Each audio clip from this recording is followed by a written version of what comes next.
Having a successful assignment, there's so many things that go into it. That's for sure.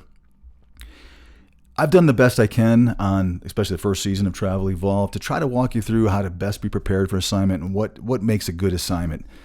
But today, we're going to invite my good friend Steve Mack on, and we're going to talk about the 5 steps to a successful travel assignment per Steve Mack. And what's crazy is I have no idea what these 5 steps are, but we're going to talk about it today on Travel Evolved.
It's Travel Evolved. I'm Mark Holloway. Welcome to Season 2, everybody.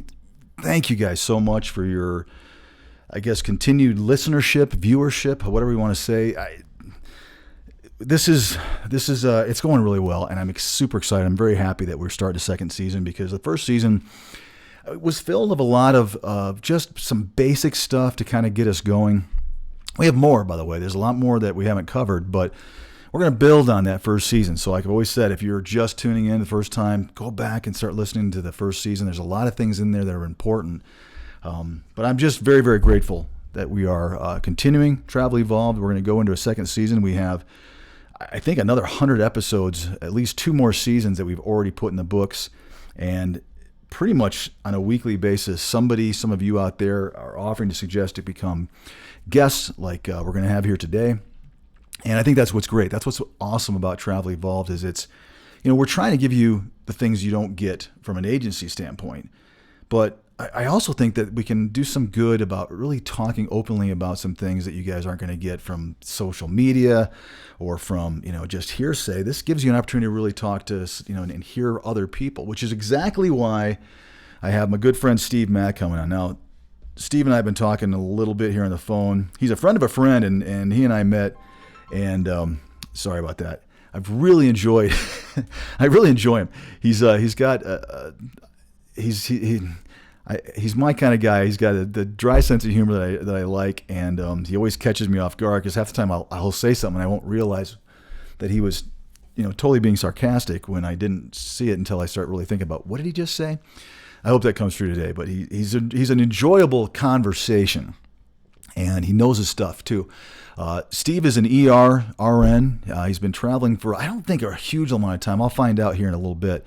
But I know he's been, he's kind of gone through the school of hard knocks of being a travel nurse and being a traveler. And the other day he reached out and said, listen, I've got a concept for a podcast, and I want to call it the 5 steps to a successful travel assignment. And I said, I'm interested. I like this. I mean, it wasn't even like, yes, what do you want to do? And the other thing I said was, don't tell me what these 5 steps are because I don't want to know. I think my reaction would be better. What if I totally disagree with one? What if I think that would be better and make a better podcast. So that's what we decided to do. We didn't talk at all about what his 5 steps are. So we'll both learn at the same time here today as to what Steve's 5 steps to a successful travel assignment are. But I'm looking forward to having him on because, again, we've been trying to record this episode for a little while. I took a little break between season 1 and 2 just because we kind of needed it here at Travel Evolved. We got a lot of things going on, personally and professionally, so it's been a really crazy couple weeks. So it was really nice to be able to end that season and begin this new one here fresh. So I'm very excited about it, and we're going to be doing some episodes from both here and from the West Coast, so that'll be fun too. But I've got Steve jumping on. I want to get on with him real quick. But guys, again, as always, I really appreciate it. Please share this if you wouldn't mind with people that you think would benefit Travel Evolve, whether you're listening to us or watching us on podcasts, because you can do both now, or you're watching us and follow us on YouTube. We really appreciate it. We use those subscriptions as a guideline to how we're doing. And if you look at the graph, it just keeps going up, up, up, which we appreciate, which tells us that you guys are looking for this kind of content, which means we're not going to change it. We're going to continue to give it. We're going to give it openly, transparently, and you guys will be blown away by the episodes that we've got scheduled for season 2. We're going to have to get that schedule going again, and that's on me. I've got to be a little bit more meticulous about carving out the time to do these episodes, which shouldn't be hard. The ones that, when I don't have guests, it's just we got to knock them out. And we're going to get those contents going. Again, really, really cool stuff coming. So please subscribe and hit that bell and subscribe to us on a podcast channel. So without further ado, I want to bring Steve on because there's not a lot of intro on this one because I don't know what he's going to talk about. So we're just going to have a conversation. Let's find out what Steve's 5 steps to a successful travel assignment are. And I think we're good. We were having some technical difficulty, but I think we're okay right now. So let me pull Steve up and let's jump on this real quick. Hang on.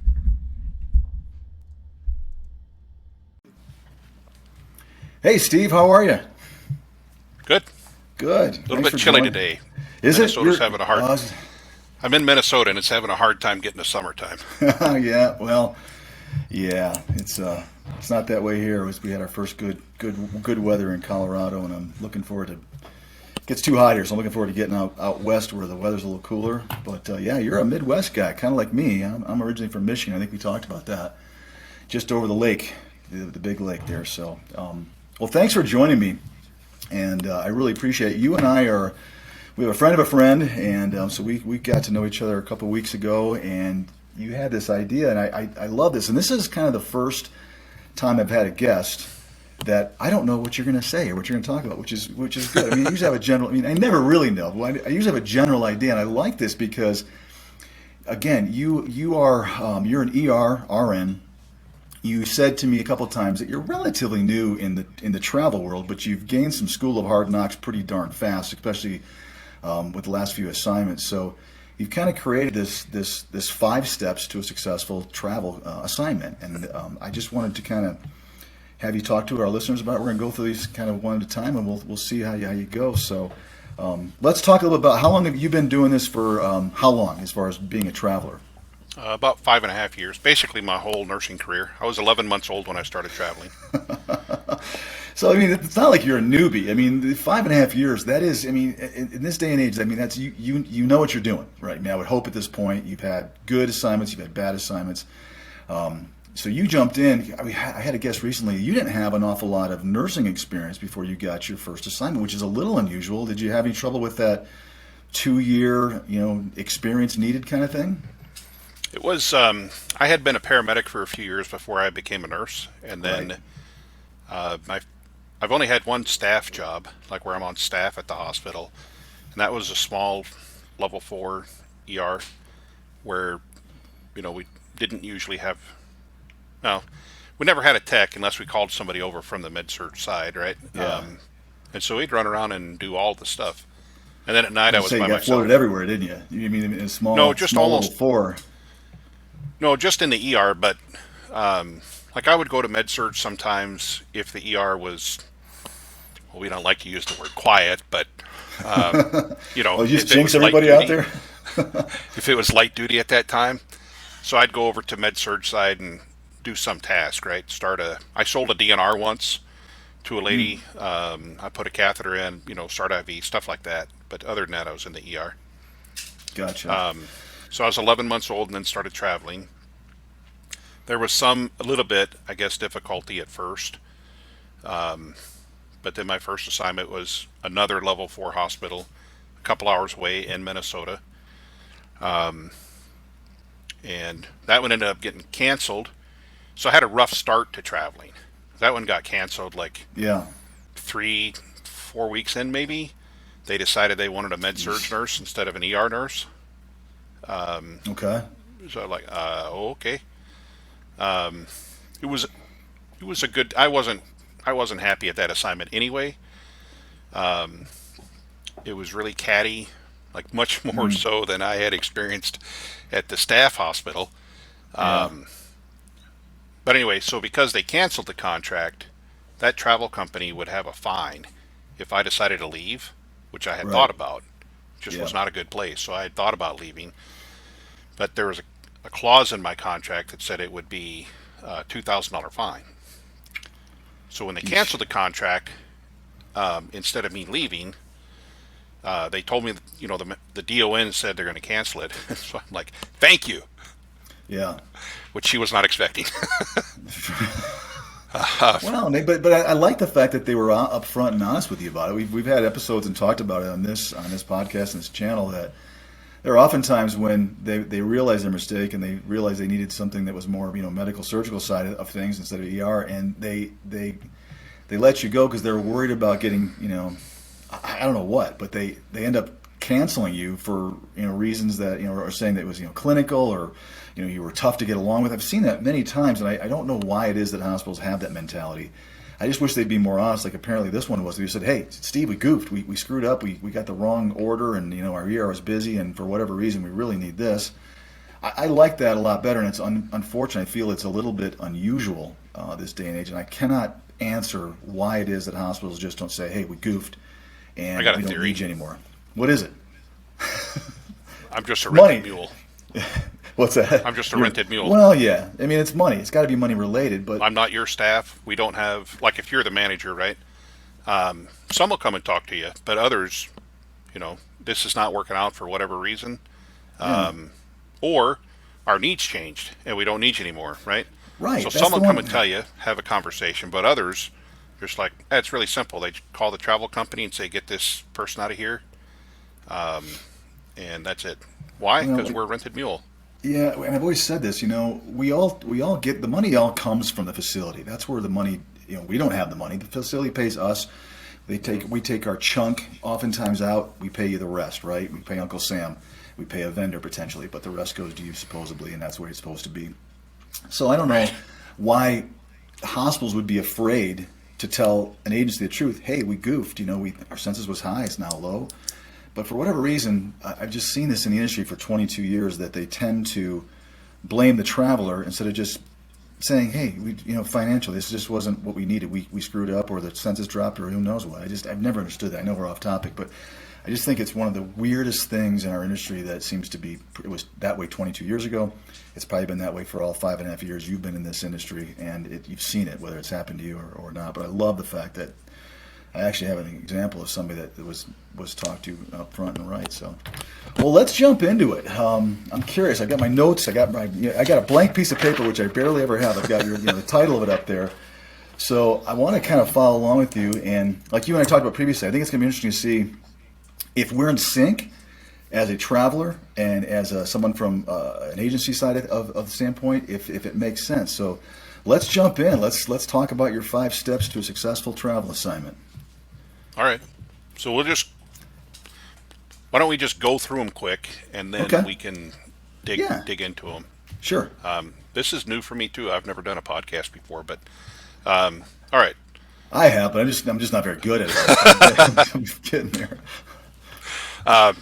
Okay, so there's 5 parts to having a successful travel contract. All right. The first one is it has to be a good deal for the patient. All right. Second is it has to be a good deal for the team that we're going to join.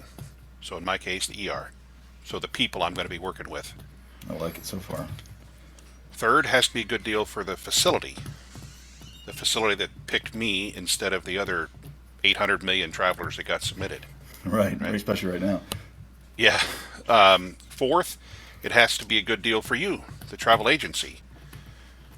The agency that sent me out. Right. If those 4 things are in alignment, then it's almost always going to be a good deal for me. That's number 5. Be a good deal for me. You got me in a curveball. I love this. This is very well thought out and organized, and it makes sense. I think the first one's the hardest one. Just looking at it from my standpoint, it has to be a good deal for the patient. So I love the outline. Let's jump in. Tell me Okay. what you mean by it has to be a good deal for the patient. I think that's the hardest one to talk about, probably. So of course we have like the same responsibility any other nurse does, right? Or pick somebody else in a different role. We have the same responsibility they do to be competent, right? Yeah. So technically competent in the world of, well, actually in lots of things, not just nursing, but so there's the hard skills. Are you able to start an IV, right? Pointy end goes in the other person. Are you able to start an IV? But then there's the soft skills too, right? So Yeah. helping somebody through their I don't know if barrier is just the right word, but I don't really want to do I don't want an IV, right? Yeah. I sold a CT scan to a guy once. So he had come in, he was drunk, and big enough and angry enough that he could make his point known that I do not want a CT scan. Right. So he and his wife had been out in their hot tub. They had been thirsty, right? They're at home. Mm-hmm. They both came inside, so one right after the other. He's walking through the garage. He's wet, of course, right? Just came out of the hot tub. Yep. Slipped on the cement floor and tonked his head, Right. right? So he's intoxicated and he's had a head injury Mm-hmm. with an unknown downtime. So you Right. have won a CT scan, right? Yeah.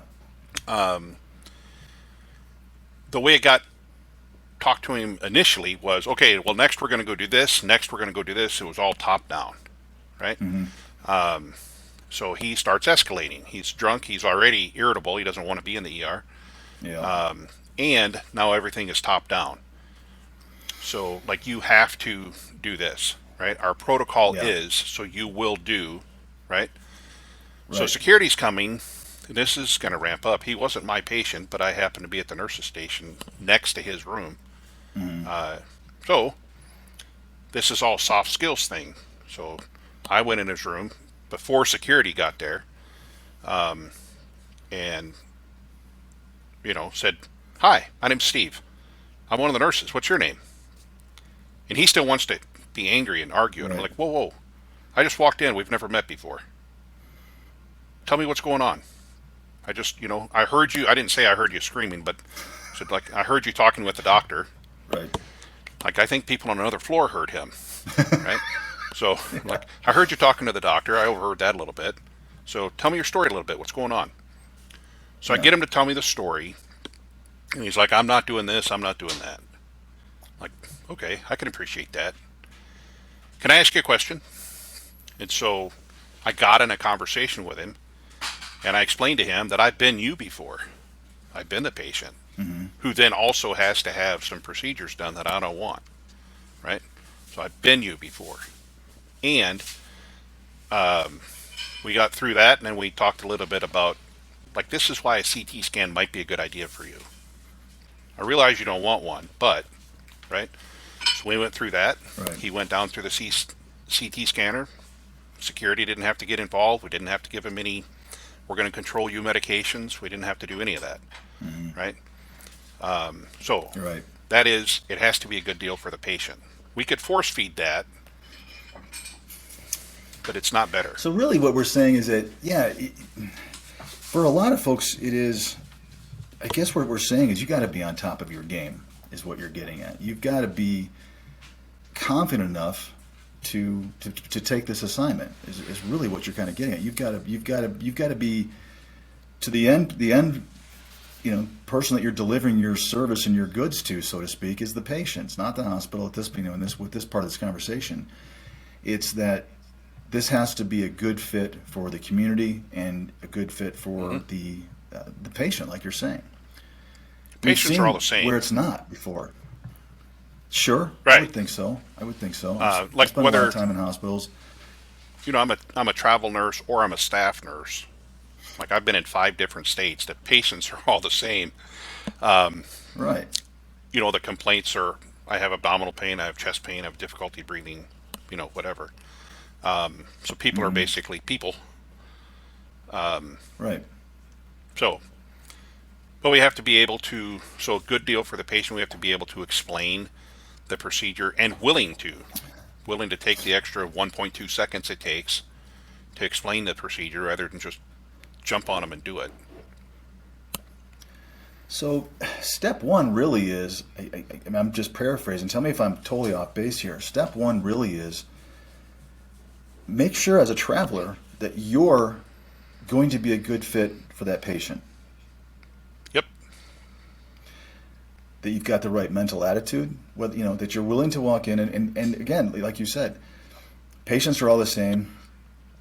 I would say in 22 years as a CEO of three, four, well, four now travel agencies, travelers, there is certain categories, and there's probably I don't know how many of there are, but this may be stereotypical, and this may make some people upset out there, but I can lump most travelers into one of a number of different categories. I mean, you probably have seen it too.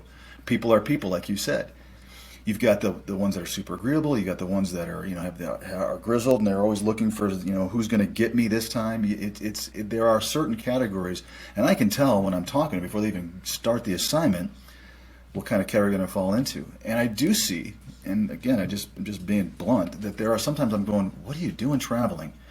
You don't. I don't think you're gonna be the person that's going to walk into a new facility and have a good experience. And I'm not so sure that your patients are going to have a good experience.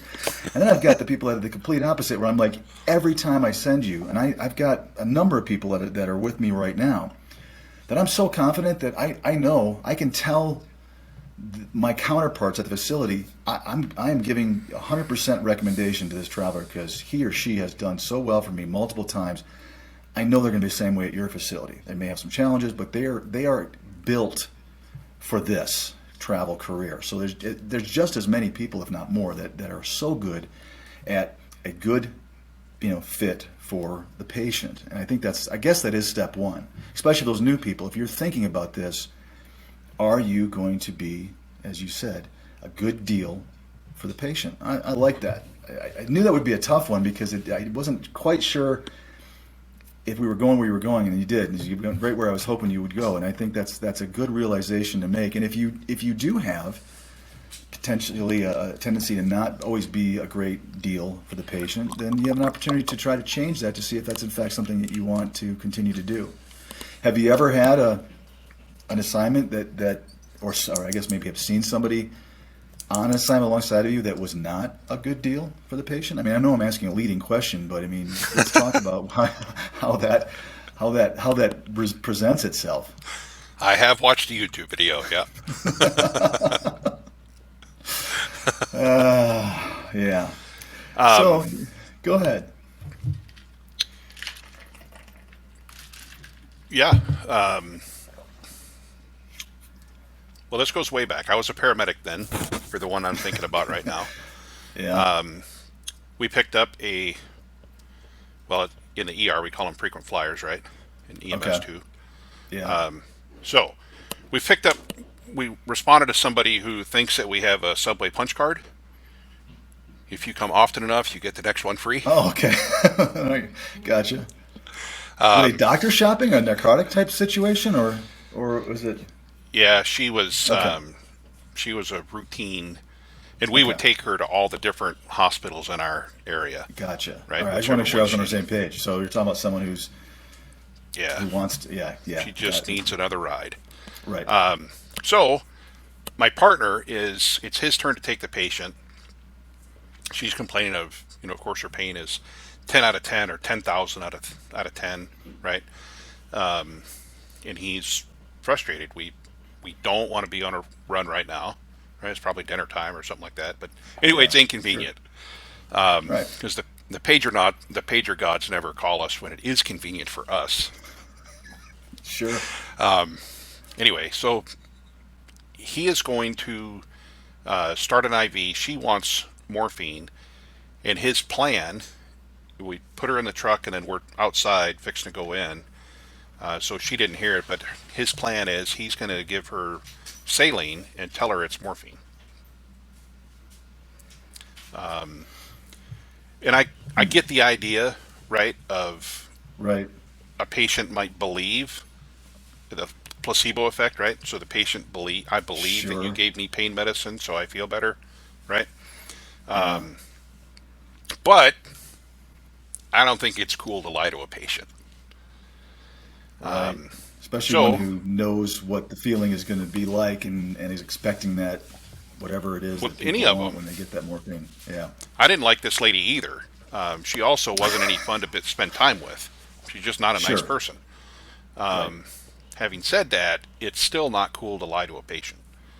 yeah, There are other ways to handle it, right? So I said, we got back in the truck. I followed him into the back of the truck, and I'm like, hey, I got an idea. I haven't dealt with this kind of injury recently. Can I take the patient? So I volunteered for it in a way that didn't make him look bad. right, And then, so we talked about it a little bit. He finally got in the truck, and so he drove, and I was in the back. I started an IV, did all that stuff, and then she's going on telling me about all of her pain. And I just forgot to respond to it. I kept her talking. We got talking about yeah. all kinds of different things. Got her telling me about her cat, whatever. She forgot to tell me again about her pain. And then halfway down the trip, I asked her, like, so how are you feeling? Like, oh, I feel really good now. I didn't have to give her, Yeah, I you didn't give got to her the saline hospital. and tell her it was a drug. I Yeah, also didn't give her drugs, and she was comfortable. So I got to the same place that he would have gotten to, sure. but without lying to her, Which kind right? of takes us to step two, which is got to be a good deal for the team. Yeah, Meaning that what you did is you didn't sell them out. I know that this was back when you were a paramedic. You didn't sell them out. You didn't make them look bad because that's important. You're going to be working along the side person for 13, 26 weeks potentially.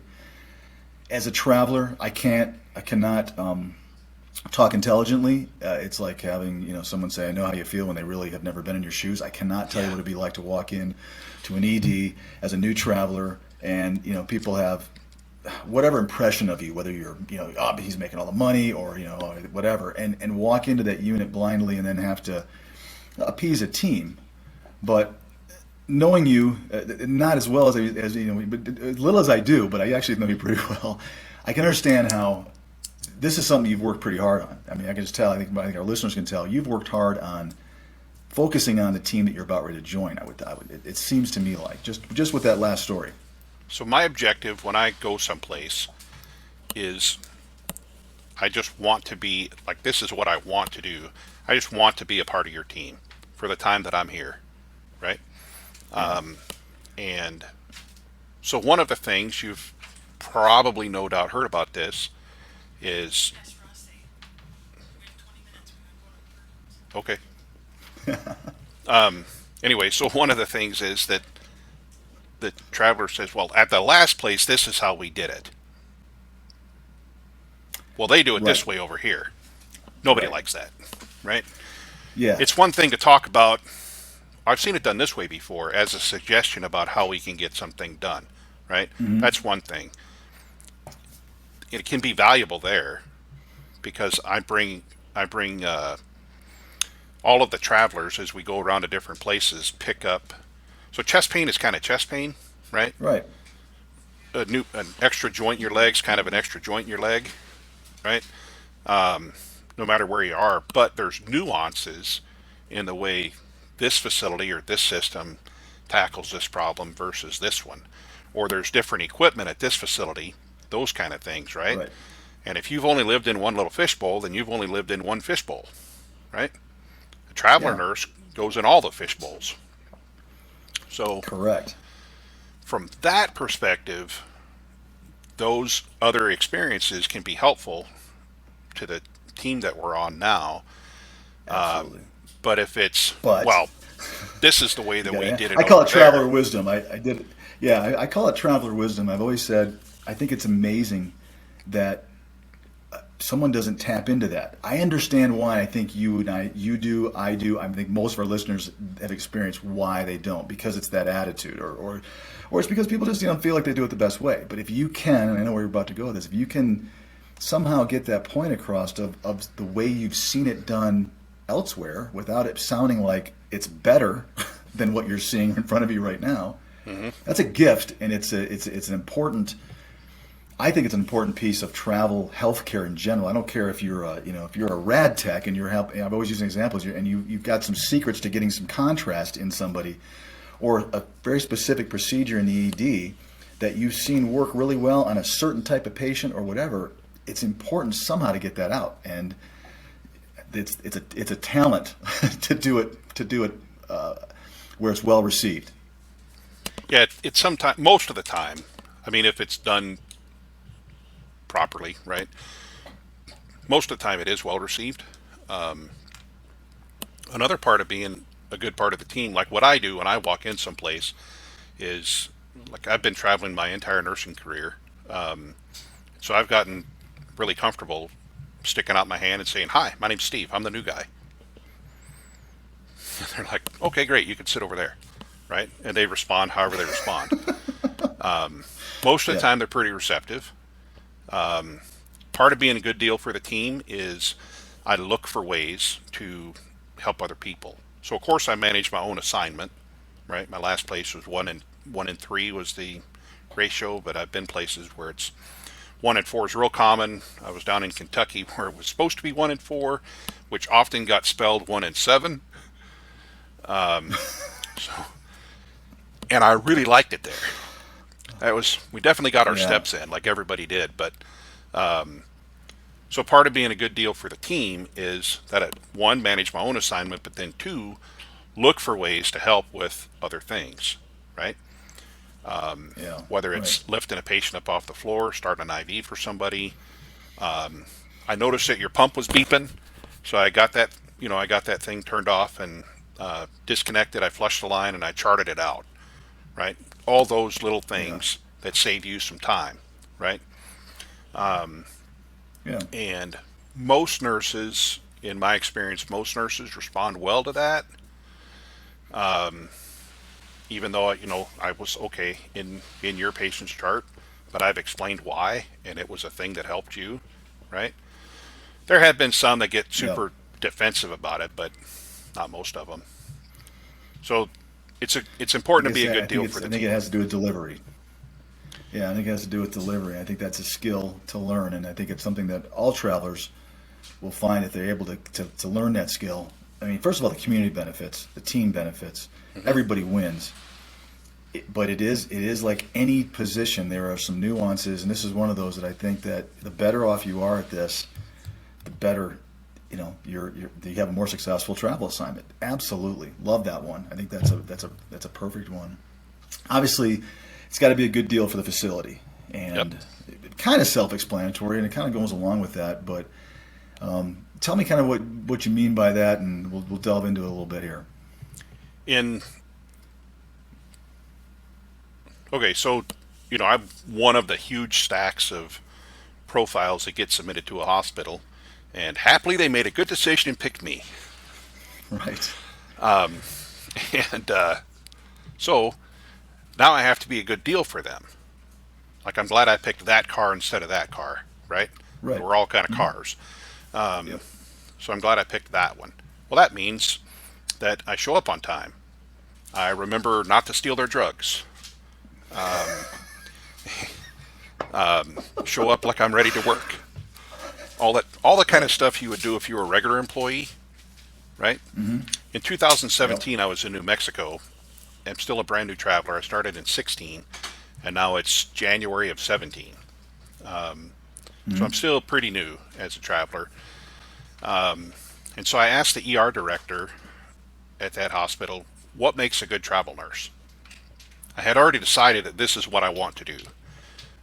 I want to be a travel nurse, right? So now I want to be a good travel nurse. So what makes a good travel nurse? Sure. And he said, well, 80% of it is showing up on time. And I'm looking, like when I asked that question, I'm looking for something really profound, right? Right. Yeah. And, but yeah, it was stupid simple. 80% of it is showing up on time. It's really good to hear that because it is. I don't know where to go with that, but it's doing your job that you were hired for, especially with the money that's being tossed around right now. Listen, I've been doing this for a long time. I remember when travelers didn't necessarily feel like they should be grateful, and there were definitely times when there was not a lot to be grateful for.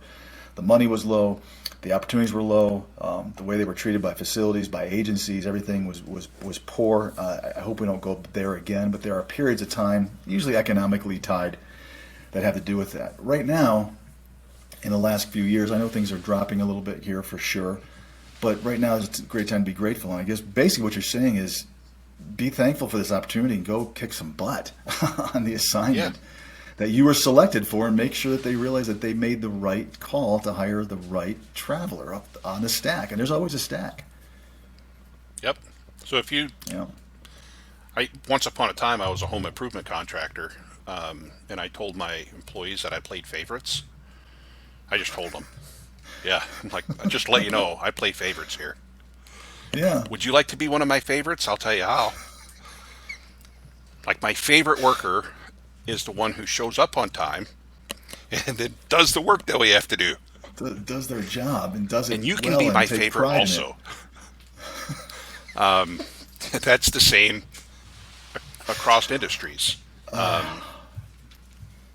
went to a supply shop to pick up a load of windows one day, and we're there for the meeting, so it's all subcontractors. I was doing subcontracting then, and some guy wasn't getting what he wanted, so he was doing the angry man dance. Yeah, it doesn't work. Which but is, okay. well, it's insert your favorite language that my wife doesn't want me to say anymore, and dancing around and grabbing body parts and all this kind of stuff, and just like being angry, right? So Right. I call that the angry man dance. So this guy's doing the angry man dance because he's not getting his way.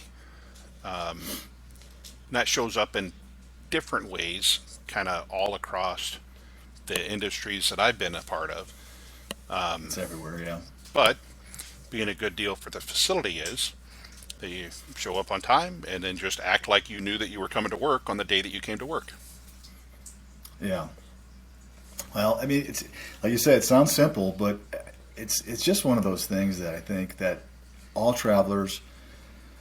I'm not asking a traveler to sit there and be praising the hospital or praising the agency or whatever, but this is a career you chose.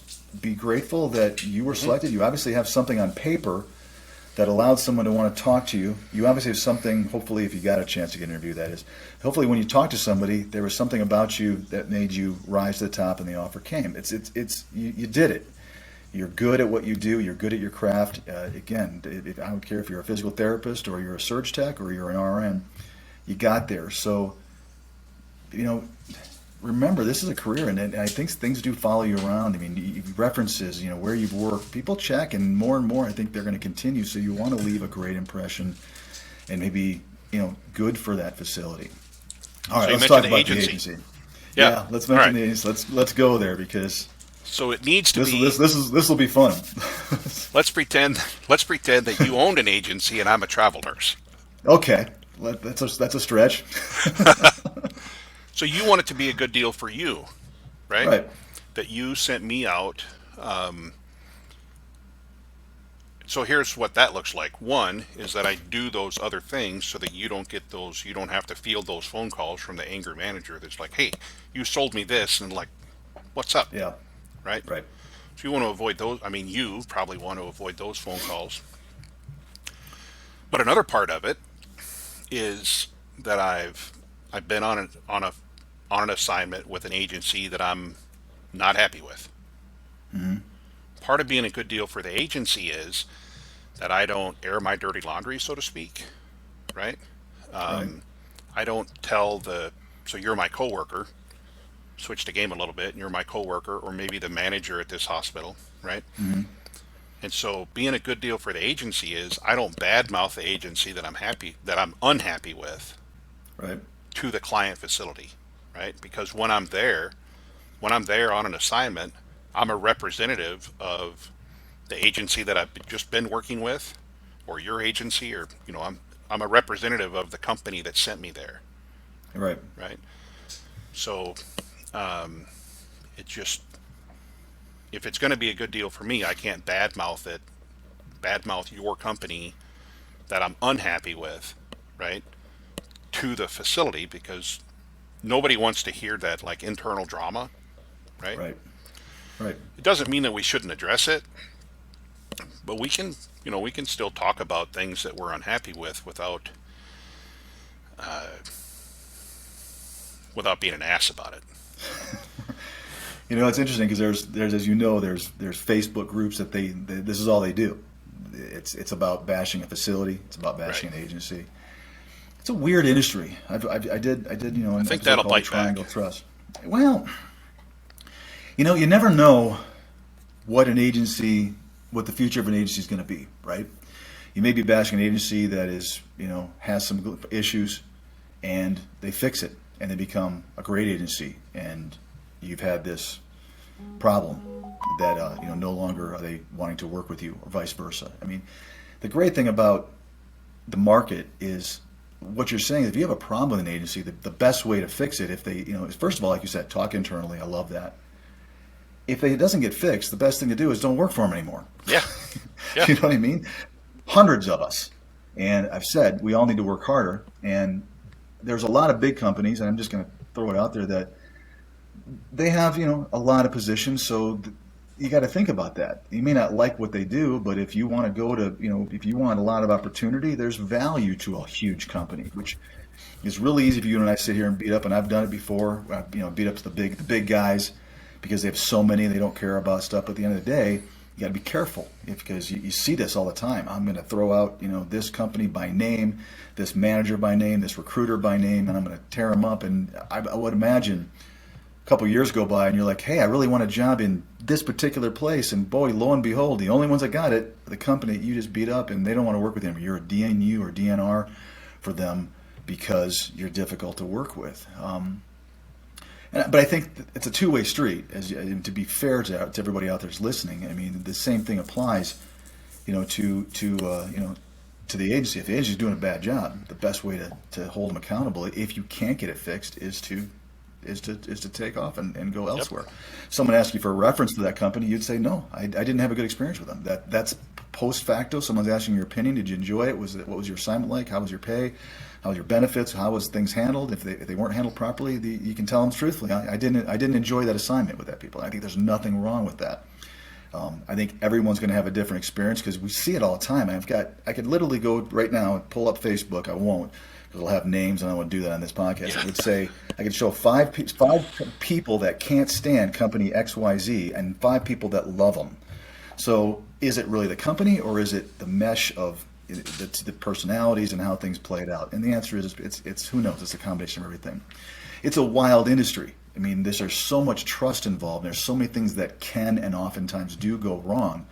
I think one of the biggest things that proves both traveler and agency loyalty is how they fix the problems that you and I both know are going to happen.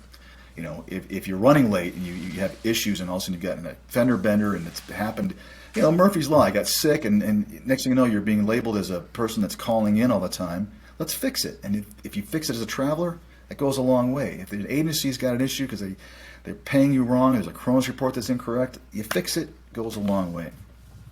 All right, let's go to the last one. Let's About that one. Yeah, I'll tell you a story about good. that one. And I'll even name the company. I was working for PPR, a company down in Florida.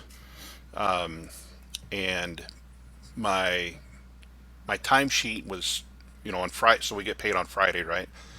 So on Friday, my paycheck is less than half of what I'm expecting. That Right. generated a phone call. I was unhappy. Sure, as it should. Yeah. Yeah. And so I called the company. I went to HR or payroll rather. I asked for that one rather than sounding out my recruiter. I went to payroll. I spent a long time on the phone with that lady. She was trying to help me understand how getting less than half the money I had expected was a good deal for me. Okay. So we worked through that for longer than I was expecting it would take. And Yeah. it finally clicked for her, like, oh, I guess that's not a good deal. Right. Right. So, anyway, I connected with my recruiter and we talked about the problem. So the problem was that I was filling out a timesheet for the company on the calendar week, Sunday to Saturday. The facility was using an offset schedule, Wednesday to Tuesday or something like that. So Right. every so often I was billing, I was only working 36 hours a week, but every so often it would come up as overtime. Right. And so they didn't like that, and so the travel company PPR just sliced it out all at once. So one typical response, like Facebook style response, is right. I'm going to go on Facebook and I'm going to badmouth the company. I'm going to never going to work with them again. Angry man dance on social media. Yes, and then I'm going to leave the hospital. Right. Like I'm not even going to show up for my Yeah. shift today, right? All that kind of thing. Yeah. Well, so the approach that I took is I worked it through with my recruiter, Mhm. who then understood my position, right? Which basically was that if there's a conflict that way about overtime between you and your client, then you need to work that out. But I'm the employee, and my timesheet was signed off properly, and I filled out the Right. timesheet that you told me to. So what PPR did is they fixed it for me, and we created a compromise. So I got a reimbursement, which is not taxed, right? So I got a reimbursement for the net amount that I would have gotten if I Hmm. had been paid. Is the way that Hmm. the recruiter worked it out with me.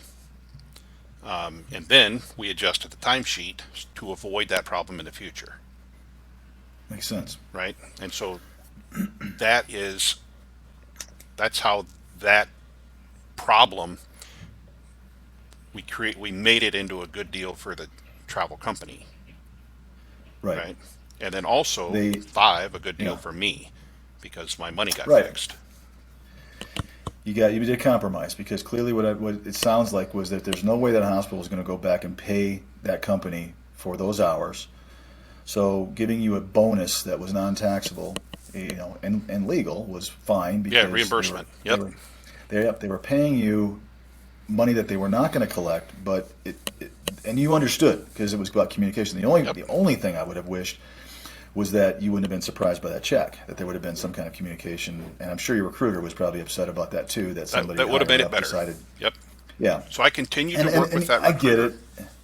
Yeah. Um, and in fact, she was my favorite. I really enjoyed working with her. So we developed the important thing to me, being a travel nurse. I've worked with recruiters where I feel like they're not listening.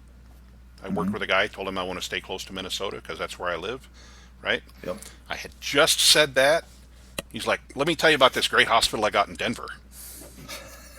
Like, okay, I'll listen to Yeah. that. Let me Sell them Google what you where got, Denver not what is. they want.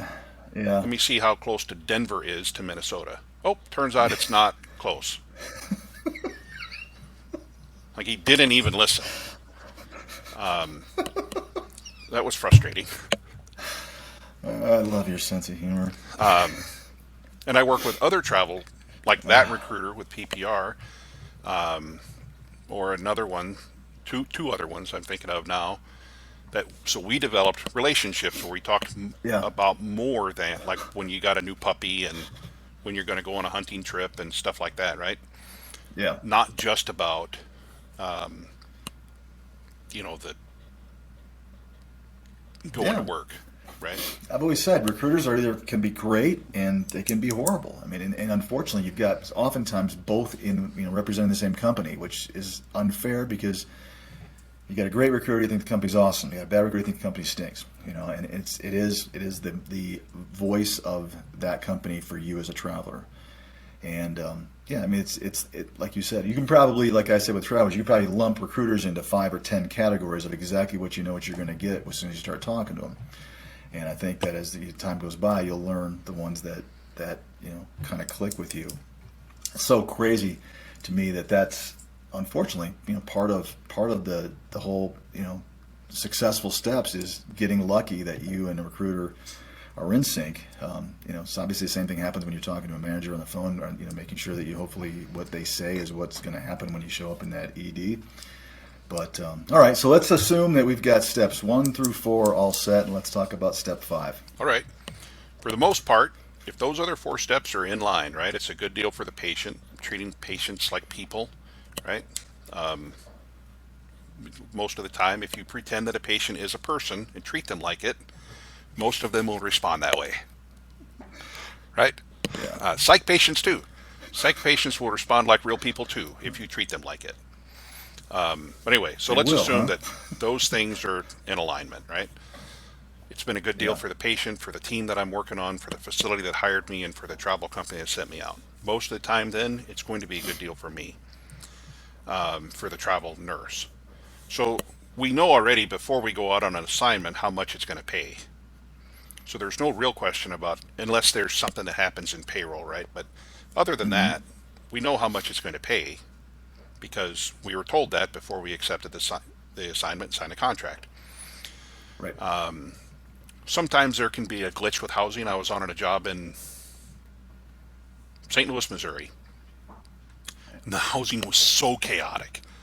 I think inside my first, I did 2 assignments there. I was there for 6 months, but so in the first 13 weeks, I think I was in 5 different places. I had never run into that before.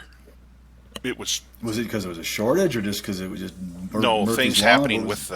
things happening with the housing, Oh, gotcha. and like not related at all to the hospital. It's just goodness. But Right. anyway, so sometimes that happens. I chose not to use the travel company as a resource to sort that out. I probably could have. Certainly, the recruiter would have been available to me. He's one of the ones I have a good relationship with. Hmm. But I chose to just sort it out myself. Yeah. And so I did. But anyway, there's lots of ways to go there. But here's a time when it needed to be a good deal for me. Also in 2017, same hospital in New Mexico. My son had been on deployment with the Army, and we found out that he was coming home. But, of course, because the Army is master communicators, then we didn't know exactly when. So I told the Oh, recruiter okay. that when I find out my son's coming home, I'm not going to be at the hospital. Right. And Good for you. she said, okay, well, we'll have to, see if they can get you some time off, and, we'll have to ask. I'm like, I don't think we're communicating. What I'm trying to say My is when son's I coming find home. out, I will not be at the hospital.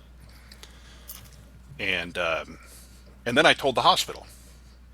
I didn't tell it to him quite that way, but I told the ER director and the person that did the scheduling in the ER, like, hey, my son's coming home from deployment, and I don't know when, but Yeah. so coming up, I'm going to need time off, but I don't know when. So we finally got the word. It's going to be now, right? Right. That conversation with the scheduler was that fast. I went in like, okay, we just found out it's going to be coming this day. And she got up, she stopped what she was doing, got out her schedule book, and was like, okay, how much time do you need? Like the only thing That's they awesome. didn't do is give me the corporate jet. That's awesome. Yeah, Good for them. it was Yeah. super awesome. So so sometimes, events like that will happen because travelers are kind of like real Yeah. people too, and things happen. Hmm. I've been at a facility where they made it abundantly clear that I am just a rented mule. Yeah. So the contract said weekends as required. I did not bother to ask because it never occurred to me to ask because I've been traveling for a long time, and every other place I've just been put into the cycle with everybody else, which is every other weekend, every third weekend, whatever it's going to be. Hmm. So it never occurred to me to ask. And it's a sister hospital to the same system I had just left. Well, instead, it was either a part of or every weekend. It was either a part of Wow. every weekend or the entire weekend for Yeah. 5 months. Mm. And their answer was, well, we're just going to put you in when we need you. So I realize that block scheduling isn't always available. It's nice when it is. I like it. Yeah. Some do, some Right. don't, but whatever. I like it. So I realized that that wasn't available. But even there, a travel nurse from the same company showed me the email on her phone from the recruiter from the same company.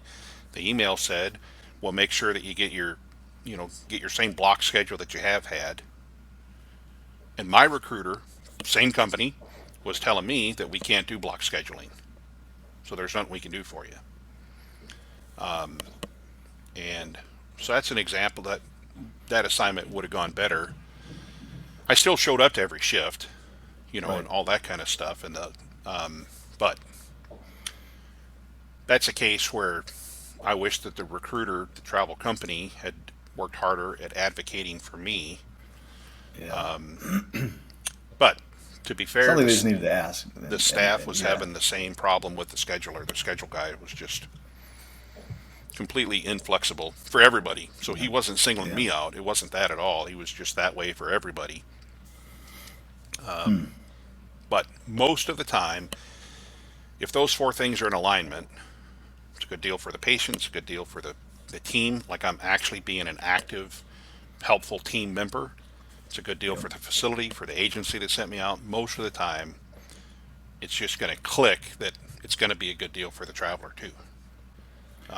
When it's Well, not, makes total sense. when it's not, those same four steps then can, like in self-reflection, those same four steps can be used for a framework to think back on, like, what was the breakdown? Where did I, like, Which was oh, it? I remember I should not have turned that patient upside down and bounced him on the floor. Like, okay, oops, right? I guess I shouldn't have stolen the drugs after all. Okay, right? So it can be used as a framework to sort out what was the breakdown Yeah. when it doesn't go well. No, I like it. It's yeah, because what you're saying is basically it's probably good. Not even probably. It's gonna be one of those things. That is the reason why you, as a traveler, didn't find this as a successful travel assignment.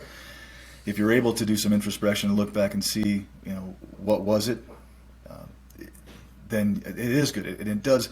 It evolves your travel game, so you're better next time. I think. Mm-hmm. I know I'm going to use this. I'm not going to steal it from you because I'm not. I'm going to give you lots of credit for this. But this is one of those things that I feel like sometimes like I've thought of. God, I mean, almost everything in there. Like, I mean, the whole thing we talked about earlier about traveler wisdom. It's just one of those things that popped into my head. I'm like, why? Many years ago, why aren't we talking about this? This is one of those things I've not thought about. It is a great formula, and I'm so glad that I didn't talk about it with you beforehand because I enjoyed. I enjoyed this whole thing talking about it, and I think it's really a really found and stable foundation. I think to base a travel assignment on. If one of these things isn't sounding right to you before you take the assignment, don't take it. Get yourself ready. I mean, everything you talked about, I think it is really sound advice, and I really appreciate you sharing this with our team and our listeners today for sure. I enjoyed this, my friend. I knew I would. Yeah, thanks for having me. I think just I just love your dry sense of humor because it just cracks me up. And I haven't told you that before, but half the time when we're on the phone, when I start cracking up, you just can't see me doing it like you could today. You think like I do. Actually, I don't think like you. I just appreciate people that do because it makes me laugh because it just does. So a very enjoyable interview today, my friend. And I wish I had 1,000 more like you, that's for sure, because it's really great advice. And I hope people go back and revisit this episode multiple times, which is the idea. We're going to be on YouTube and this podcast for a long time. And this is one of those episodes I think that I'm going to refer people to because I can't speak intelligent like you can. And there's a lot of good stuff here. So I really appreciate it. Thanks. I'm sorry that we had to keep rescheduling this thing. I know you and I were both busy, and it's just one of those times, but I'm Yeah, so that's all glad right. to open up our season 2 with you on this one. And maybe you and your friend will come back and we'll do an episode if we get her back into nursing again and enjoy it. So, Steve, I appreciate it. Thanks for spending some time with me here today. Yeah, and I will, thanks for having me. We'll be in touch, and I'm sure we'll be talking here soon on the phone again. All right, good. See ya. All right, talk to you in a bit. All right. I like laughing. Again, I think when you're an ED nurse, you kind of have to have that. Well, you don't have to, but I think it helps if you have Steve's sense of humor because, anyway, I enjoyed that interview immensely. Great guy, super guy.